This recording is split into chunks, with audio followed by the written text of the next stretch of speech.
नमस्कार दर्शकों रणवीर इलाहाबादिया और समय रैना के ऑनलाइन प्रोडक्ट का एक ट्रेंड अश्लीलता और डार्क ह्यूमर को न्यू नॉर्मल बना दो। डार्क ह्यूमर यानी कि ऐसी चीजों का मजाक बनाना जिसे लेकर लोग सहज ना हो। इसमें वर्जित माने जाने वाले टॉपिक को उठाकर लोगों को गुदगुदाया जाता है, भड़काया जाता है, यहाँ तक कि हंसाया भी जाता है। इन सस्ते कंटेंट के बदले में इन जेन जेड क्रिएटर्स को मिलते हैं कंट्रोवर्सी, गॉसिप और ढेर सारा पैसा। सोशल मीडिया पर पैसा कमाने का पैरामीटर कहता है कि आपके कंटेंट को जितने ज्यादा व्यूज, लाइक, कमेंट और शेयर मिलेंगे उतनी ही ज्यादा आपकी कमाई होगी।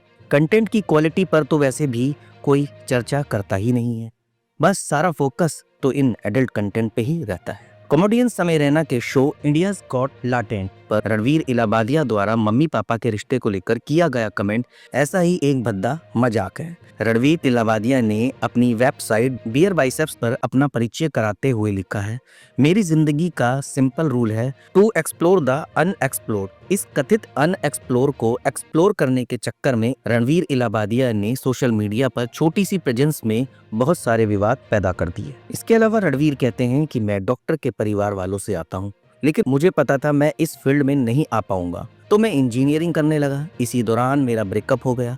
इस दौरान मैं रोज पार्टियां करता था। परीक्षाएं आई, मैं एक सब्जेक्ट में फेल हो गया। मैंने ये बात मम्मी को बताई, वो ज्यादा गुस्सा नहीं हुई, लेकिन ये मेरा वेकअप कॉल था। अपनी वेबसाइट के बायोग्राफिक सेक्शन में रणवीर इलाहाबादिया अपनी जानकारी कुछ इसी तरह देता है। जैसे तैसे इंजीनियरिंग करने के बाद रणवीर इलाहाबादिया ने अपना फिटनेस ऐप लॉन्च किया। इसके बाद इसने बियर बाइसेप्स नाम से अपना यूट्यूब चैनल लॉन्च किया। ये साल 2019 का समय था। कुछ ही महीनों में लॉकडाउन और कोरोना की दस्तक हो गई। दुनिया घरों में कैद थी, हाथों में मोबाइल और ढेर सारा खाली समय सभी के पास था। यह ऐसा समय था जिसने रणवीर इलाहाबादिया की किस्मत बदल ही दी। इसने अपने चैनल पर प्रियंका चोपड़ा, आयुष्मान खुराना, सैफ अली खान जैसे स्टार्स के इंटरव्यू किए। रणवीर के इंटरव्यूज काफी कामयाब रहे और इसे लाखों में व्यूज और कमाई में बम्पर डॉलर मिले। रणवीर ने अपने वीडियो को डाइवर्सिफाई किया और रक्षा, इतिहास, अध्यात्म और बॉलीवुड के लोगों को इंटरव्यू में बुलाया। रणवीर इलाहाबादिया के मेहमानों में जय शेट्टी, गौर गोपाल दास, अर्नोल्ड, सौरव गांगुली, रोहित शेट्टी जैसी हस्तियां शामिल थी। बियर बाइसेप्स का दावा है कि उसके साथ यूट्यूब चैनल में 12 मिलियन फॉलोअर्स हैं। रणवीर इलाहाबादिया और समय रैना के बीच कई चीजें मिलती जुलती है। समय रैना भी इंजीनियरिंग के स्टूडेंट थे, लेकिन जैसा कि रणवीर के साथ हुआ, समझिए वैसा ही समय रैना के साथ भी हुआ। वो भी कॉमेडी करने लगे। दरअसल जम्मू कश्मीर में पैदा हुआ समय रैना 16 साल से ही कॉमेडी करता था और उसके वीडियो यूट्यूब पे डालता था। कोविड के समय फिर वही कहानी रिपीट हुई। जनता घरों में बंद थी, हाथ में मोबाइल और काफी सारा समय था। पूरे दिन भर फुर्सत ही रहती थी। समय रैना अपने यूट्यूब चैनल पर चेस दिखाने लगा। समय रैना के चैनल पर विश्वनाथन आनंद जैसी हस्तियां आई। समय रैना का शो हिट हो गया। कुछ ही महीने पहले जून 2024 में समय रैना इंडियाज गॉट टैलेंट नाम से एक रियलिटी शो लॉन्च किया। इस शो ने युवा दर्शकों के बीच तेजी से लोकप्रियता हासिल की। वजह यही रही कि अनसेंसर्ड कंटेंट। इसके बाद समय रैना ने India's got talent app launch किया, जिसमें बिना फिल्टर और बिना सेंसर किए गए कंटेंट पेश किए थे। यह ऐप एप्पल ऐप स्टोर और गूगल प्ले स्टोर पर चार्ट में सबसे ऊपर रही। समय रैना के अब सोशल मीडिया प्लेटफॉर्म पर 10 मिलियन से ज्यादा फॉलोअर्स हैं। इंडियाज गॉट टैलेंट में शो के क्रिएटर और होस्ट स्टैंड अप कॉमेडियन समय रैना यूथ को अपने साथ जोड़ने में कामयाब रहे। यह शोज यूथ के लिए एक ऐसे दरवाजे की दुनिया को खोलता है जहां अब तक उसकी पहुंच नहीं थी। ऐसी बातें लड़के लड़कियां अपने फ्रेंड सर्कल में करते थे, लेकिन यहाँ बाकायदा इसके लिए एक प्लेटफॉर्म था और ऐसी गपशप के लिए पैसा और फेम भी मिल रहा था।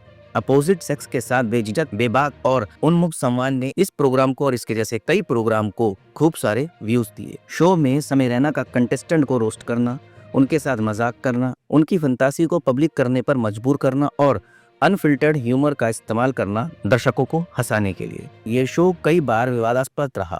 दीपिका की प्रेगनेंसी, कंटेस्टेंट के कपड़े फड़वाना, डॉग मीट जो, उर्फी जावेद का वॉकआउट जैसे कुछ चर्चित विवादित एपिसोड हैं। Any publicity is a good publicity को फॉलो करते हुए इन शोज ने खूब विवाद पैदा किए और व्यूज भी काफी बटोरे, यहाँ तक कि डॉलर भी खूब कमाए। एडल्ट कंटेंट ऑनलाइन सबसे ज्यादा खोजे जाने वाले कंटेंट में से एक है। डाटा फर्म स्टैटिस्टा के अनुसार 2023 में इंटरनेट ट्रैफिक का एक बड़ा हिस्सा पोर्नोग्राफिक वेबसाइट पर जाता है। भारत में भी इससे जुड़े कीवर्ड्स गूगल पर सबसे ज्यादा सर्च किए जाते हैं।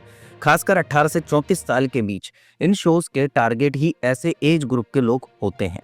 एडल्ट या उत्तेजक कंटेंट आसानी से वायरल हो जाता है क्योंकि यह मानव मस्तिष्क की जिज्ञासा और कामुकता को उत्तेजित करता है। क्रिएटर्स इस मांग का फायदा उठाकर अपनी व्यूवरशिप और सब्सक्राइबर बेस बढ़ाते हैं। बता दें कि भारत में इंटरनेट की रीच लगभग 85% है। एक मीडिया चैनल के रिपोर्ट के अनुसार 2024 के शुरुआत में भारत में 46 करोड़ लोग सोशल मीडिया का इस्तेमाल कर रहे थे। ये भारत की आबादी का 32% है। जाहिर है यह कमाई की संभावना बहुत ज्यादा है। रणवीर इलाहाबादिया को प्रतिष्ठित पत्रिका फोर्ब्स ने 2022 में 30 प्रभावशाली व्यक्तियों की सूची में रखा है। उनकी कमाई को लेकर अलग अलग दावे हैं। रणवीर के पास 7 यूट्यूब चैनल हैं, जिनमें बियर बाइसेप्स और द रणवीर शो सबसे प्रमुख हैं। इन चैनलों पर उनके 12 मिलियन से अधिक सब्सक्राइबर हैं और 6 बिलियन से ज्यादा व्यूज है। मीडिया रिपोर्ट्स के अनुसार रणवीर की यूट्यूब से मासिक कमाई लगभग 35 लाख रुपए है। वेबसाइट कोई मोह ने रणवीर इलाहाबादिया की नेटवर्थ का आकलन 60 करोड़ किया है। रणवीर कई बड़े ब्रांड्स के साथ काम करते हैं और उनके वीडियो में प्रोडक्ट प्लेसमेंट या स्पॉन्सर्स कंटेंट शामिल होता है। इनमें फिटनेस, फैशन और लाइफस्टाइल से जुड़े ब्रांड शामिल हैं। यहाँ से भी वह कमाई करते हैं। रणवीर के पॉडकास्ट और वीडियो कई प्लेटफॉर्म जैसे कि स्पॉटिफाई, एप्पल पॉडकास्ट और यूट्यूब प्रीमियम पर उपलब्ध है। यहाँ से भी उसे रॉयल्टी मिलती है। समय रैना का यूट्यूब चैनल, जहाँ वह इंडियाज गॉट टैलेंट और अन्य कॉमेडी वीडियो अपलोड करते हैं, उनकी आय का एक प्रमुख स्रोत है। उनके चैनल पर 7.33 मिलियन से अधिक सब्सक्राइबर हैं और उनके कुछ वीडियो को 13 मिलियन से ज्यादा व्यूज मिले हैं। मीडिया रिपोर्ट्स के अनुसार समय रैना की यूट्यूब की मासिक कमाई लगभग 1.5 करोड़ रुपए है। यह आय विज्ञापनों, सब्सक्राइबर और सुपर चैट लाइव स्ट्रीमिंग के दौरान दर्शकों द्वारा दिए गए डोनेशन से होती है। समय रैना का शो इंडियाज गॉट टैलेंट उनकी आय का एक बड़ा हिस्सा है। यह शो यूट्यूब पर स्ट्रीम होता है। इसमें मेंबर्स ओनली सेक्शन भी है, जहां दर्शक प्रीमियम कंटेंट के लिए सब्सक्रिप्शन खरीदते हैं। समय रैना के इंस्टाग्राम पर 5.9 मिलियन फॉलोअर्स हैं। यहाँ वह ब्रांड प्रमोशन और स्पॉन्सर्ड पोस्ट के लिए भी चार्ज करते हैं। दर्शकों, अब आपको ये बताना है कि आज के युवा अगर इन जैसे युवाओं के शोज देखेंगे, इनकी बातें सुनेंगे, तो उनके दिमाग पर क्या असर पड़ेगा। क्या वे आगे चलकर कुछ बड़ा नहीं करना चाहते, डॉक्टर नहीं बनना चाहते, इंजीनियर नहीं बनना चाहते, या कोई भी, या वो भी इन जैसों के शोज देखकर अपने माइंड को इसी तरीके का बना लेंगे कि बस हमें तो एडल्ट बातें ही करनी है। आपको बताना है कमेंट के माध्यम से, क्या ऐसा होना ठीक है।